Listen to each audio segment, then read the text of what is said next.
ये जो सभ्यता वाली बात आती है, मेरा तो पहला कहना यही है राजकुमार जी, सभ्यता ईरानियों की भी है, सभ्यता यहूदियों की भी है, सभ्यता चीन की भी है, सभ्यता भारत की भी है, पर मेरा थोड़ा संशय है कि क्या वाकई में अमेरिकियों की कोई सभ्यता है।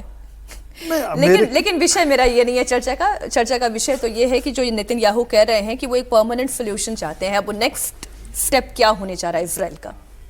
देखिए, एक तो हमें कई बार लगता है कि इजराइल और अमेरिका के बीच कोई मतभेद है, ऐसा है नहीं।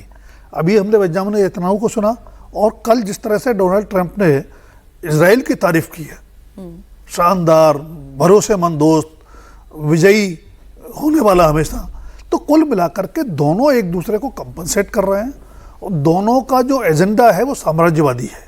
ठीक, अपने पड़ोसियों को दबाने का, दूसरे देशों को धमकाने का, वही है।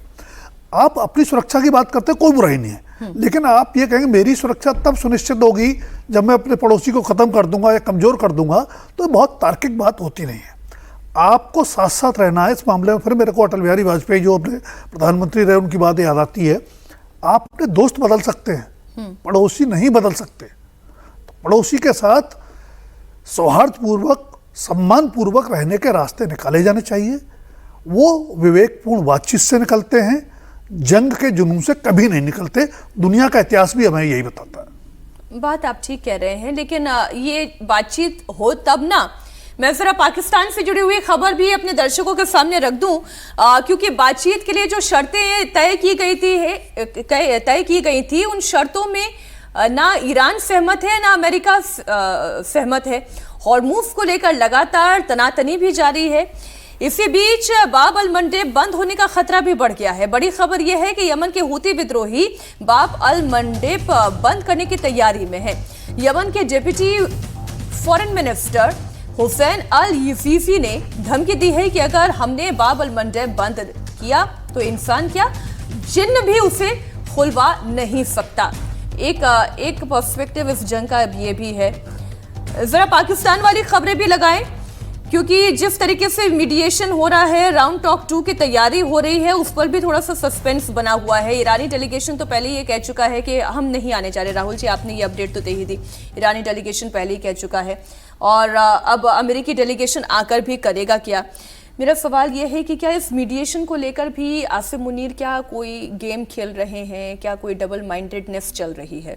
देखिए, वो तो अपनी सार्थकता जो है वो सिद्ध करना चाहते हैं कि हम जो हैं लीडर्स हैं मुस्लिम वर्ल्ड के, वो ये साबित करना चाहते हैं इससे, और वो ये चाहते हैं कि हमारे संबंध मुस्लिम समाज या देशों में बहुत अच्छे हैं और हम ही ऐसे हैं जो कि एक टेबल पर बातचीत के लिए ला सकते हैं। और ये कोशिश उन्होंने की है। अमेरिका ने उनकी तारीफ़ की है, डोनाल्ड ट्रंप ने खूब तारीफ़ की आसिम मुनीर की कि भाई उन्होंने इस तरह से जो है बातचीत शुरू की। लेकिन जो 10 पॉइंट्स जो हैं ईरान ने सामने रखे और जो 15 पॉइंट जो हैं अमेरिका ने सामने रखे, सर वो चला ही रहे। एक बार मैं पढ़ देती हूँ डील को लेकर जो विषय है। एक तो अमेरिका और ईरान के बीच में गैर आक्रामकता का समझौता हो, ईरान 15 साल तक यूरेनियम एनरिचमेंट नहीं करेगा, ये भी उन्हें तय करना होगा। 60% से 20% वाले यूरेनियम के संवर्धन की क्षमता, इसे ईरान को कम करना होगा, तब कहीं जाकर कोई बात बनेगी। अच्छा, ईरान के परमाणु ठिकानों की पूरी तरीके से निगरानी IAEA करेगा, यह भी अमेरिका कह रहा है।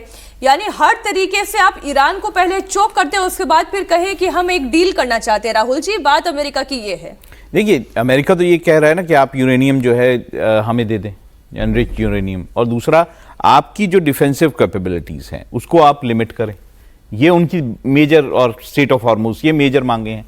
ईरान का ये कहना है कि आपको जो सारी जगह, जो लेबनान है, जो यमन है, जो इराक है, इस सब जगह जो है आपको हमले या ये सब चीज़ें बंद करनी पड़ेंगी। और उसका ये कहना है कि हमें कंपनसेट करो, जो आपने हमारे यहाँ नुकसान पहुँचाया उसे कंपनसेट करो। हमारे जो आपने हमारे ऊपर प्रतिबंध लगा रखे हैं, जो हमारी फ्रीज कर सकते हैं एसेट्स, वो आप छोड़ें और हमें हमारे पे प्रतिबंध जो है सब बंद करें और रिकंस्ट्रक्शन के लिए पेमेंट करें। वो पेमेंट कैसे होगा? हॉर्मुज़ से जो जहाज़ जाएंगे उससे वो पेमेंट ले। तो ये सारी बात मांगे उनकी हैं, उनका ये कहना है। और अमेरिका चाहता है कि आप जो है अपनी प्रॉक्सीज़ को ख़त्म करें, उसमें आप सपोर्ट ना करें उन्हें, आप यूरेनियम ख़त्म करें, आप जो है हमें जो आप हॉर्मुज़ पे मिसाइल टोल वसूली ना करें, फ्री आप ट्रेड होने मिसाइल्स दें। जो हैं जिससे ईरान बचा इस बार, वो सारी चीजें खत्म करें। तो ये तो एक नहीं, स्टेलमेट है। मैं एक छोटा कमेंट राजकुमार जी आपसे भी, कि एक तरफ यमन कह रहा है कि बाब अल मंडेब हम बंद कर देंगे, अगर हमने ये कर दिया तो इंसान तो क्या जिन भी वहां से नहीं गुजर पाएगा।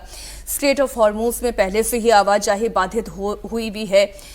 एक रफ्ता जो डिस्कशन की टेबल पर निकलने वाला था वो भी निकलने की संभावना कम दिखाई दे रही है। ऐसे में कैसे होगा व्यापार, कैसे ग्लोबल स्टेबिलिटी आएगी? देखिए, हॉर्मुज़ बंद होने के बाद लगभग 20-22% जो कच्चे तेल का वहाँ से ट्रांसपोर्टेशन था वो बंद हो गया। अगर बाब अल मंदेब बंद हो जाता है तो लगभग 14% जो इंटरनेशनल ट्रांसपोर्टेशन होता है क्रूड ऑयल का वो बंद हो जाएगा। कुल मिला के संकट बहुत गंभीर होने वाला है। और जब से ये ईरानी शिप पर अटैक किया है अमेरिका ने, तब से इंटरनेशनल मार्केट में क्रूड ऑयल की कीमतें लगभग 4% बढ़ गई हैं। तो हम कहाँ जा रहे हैं उसका संकेत है।